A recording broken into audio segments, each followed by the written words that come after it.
Now, to everybody watching this video, I'd like to ask a quick question. When was the last time that you stumbled upon a secret in a video game without pre-existing knowledge of its existence? It feels like compared to previous years, secrets in games are just at an all-time low. But let's be more specific, since when I say secrets, I don't mean Easter eggs, but rather entire side missions or items that are purposely well hidden a good deal away from the player's current target or destination. These are often almost completely untelegraphed as well as very missable, to the point that it seems like it was just supposed to be an inside joke between developers. These sort of extra pieces of content, for one reason or another, just aren't there in modern video games. But before we continue, we have to acknowledge one very important fact. Back in the day, before the internet came along, people still sucked at video games, but game developers hadn't yet discovered the technique of adding DLC to a $60 game. So instead, guidebooks were sold to help make money off people struggling to beat a video game, whilst being under the guise of actually helping them. Sort of like video game walkthroughs on YouTube, but less subtle.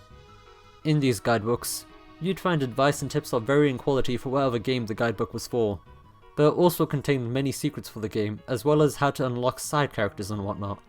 Now, with the absence of the internet, these secrets were borderline impossible to find on your own, because why the hell would I move one of my units all the way out here in a presumably empty corner of a desert map? These things were meant to sell guidebooks, and probably did as well at some point, but with the internet becoming the mistake that it is today, these guidebooks obviously died out.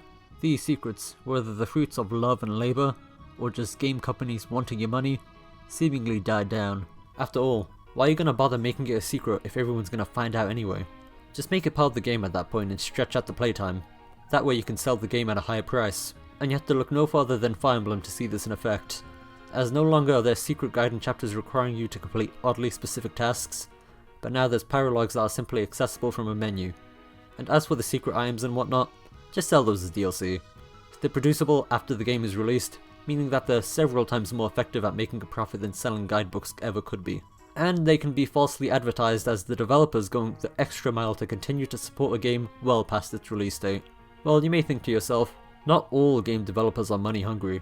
Surely not everybody making games are only in it for the money. And yes, that's true probably, but let's not forget that the internet is still a widely available resource, and once one person finds out, everybody finds out. Well, fine. Just make it so impossibly hard to find that it'll take literal years of searching just to find it. Yeah, you can't do that either with the whole data mining thing that people tend to do. It doesn't matter how hard a developer tries to keep their game secrets well hidden, people are gonna find out one way or another. And if everybody knows your quote-unquote secret, then it's not much of a secret anymore, is it? I should probably mention, however, modern video games do still have secrets. It's just that your favourite franchises do them a lot less than they used to, seeing as how they've fallen out of fashion with the years going by.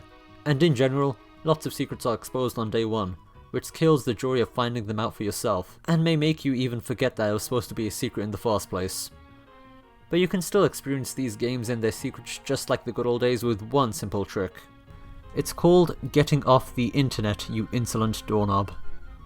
I may not yet fully understand the struggles of the modern man, but one thing that I do understand is that a large amount of my own struggles get solved by simply turning off my router.